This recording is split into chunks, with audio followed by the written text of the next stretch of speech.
নমস্কার, রায়বাড়ি রান্না চ্যানেলে সকলকে স্বাগত।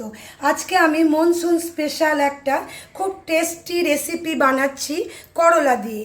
এখানে আমি এরকম সাইজের করলা 6টা গ্রেট করে নিয়েছি গ্রেটার দিয়ে, আর একটা একটু বড় সাইজের আলু গ্রেট করে খুব ভালো করে ধুয়ে নিয়েছি। করলাটার মধ্যে নুন দিয়ে মিনিট 15 ভিজিয়ে রেখেছি। এটা কিন্তু অবশ্যই আমাদের করতে হবে, তাহলে তিতকু ভাবটা অনেকটাই চলে যাবে। দেখুন কতটা আমাদের তিতর জল বেরোলো। শুধু গ্রেট করে নুন মাখিয়ে রাখবেন। কেমন পিওর ভেজ বানাবো। আলুটা দিয়ে দিচ্ছি। যারা করলা খেতে পছন্দ করেন না, আমার সেই বন্ধুরাও খুব ভালোবেসে খাবেন আশা করছি। এখানে দেখুন একটু আদা কুচি করে নিয়েছি, গ্রেট করেছি, ধনেপাতা আর একটা কাঁচা লঙ্কা। আমার যেহেতু করলাটার ভেতরে নুন ছিল, সেই জন্য নুনের মাপটা আমি কম দিচ্ছি, এটা নিজেরা একটু বুঝে দেবেন। আর কাঁচা লঙ্কা দিয়েছিলাম, ঝালটাও নিজেরা বুঝে দেবেন। সামান্য দিচ্ছি শুকনো লঙ্কা, আর হলুদ দিচ্ছি অল্প একটু। এবারে আমি বেসন দেব। ধরুন বড় চামচ দিয়ে 1.5 চামচ দিলাম। চালের গুঁড়ো, এটাও বড় চামচের 1 চামচ। এবারে আমি একটু দেখে নেব মেখে। খুব ভালো করে চটকে চটকে মাখতে হবে।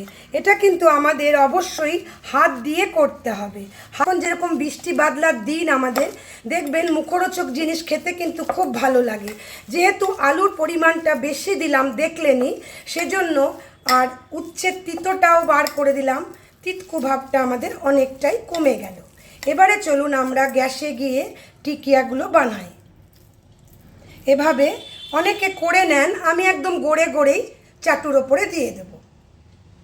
আগে থেকে আমি ফ্রাই প্যানে সাদা তেল বসিয়ে দিয়েছি। তেল কিন্তু আমাদের খুব বেশি লাগবে না। এভাবে টিকিয়াগুলো দিয়ে দেব। যদি এরকম করে অসুবিধা হয়, তাহলে একটা ডিশের ওপরে করে নিয়েই বসাতে পারবেন। এই মাপটা নিজেরা দেবেন, আমি খুব বড় করছি না, মাঝামাঝি করছি।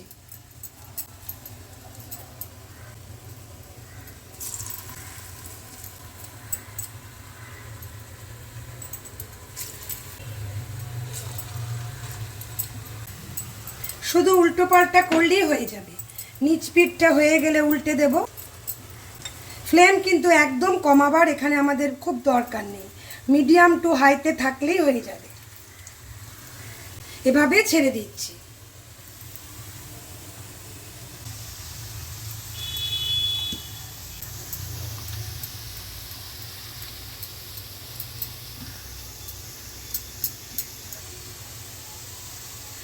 দেখুন করলা টিকিয়াটা আমাদের প্রায় রেডি হয়ে গেল। রেসিপিটা অবশ্যই একদিন ট্রাই করুন। যদি ভালো লাগে please like, share, comment and subscribe my channel. Subscribe করে পাশে থাকা বেল আইকন অবশ্যই প্রেস করবেন নতুন নতুন রান্নার নোটিফিকেশানের জন্য। এর থেকে বেশি কিন্তু আমি ভাজবো না, গ্যাসটা বন্ধ করে দিই। এবারে আস্তে আস্তে করে তুলে নিই। গরম গরম পরিবেশন করুন করলার টিকিয়া।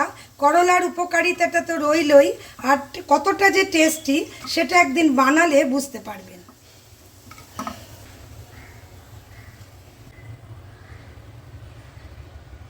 সকলে ভালো থাকুন, সুস্থ থাকুন, এনজয় করুন করলার টিকিয়া। আজ আমি এই পর্যন্তই। ধন্যবাদ।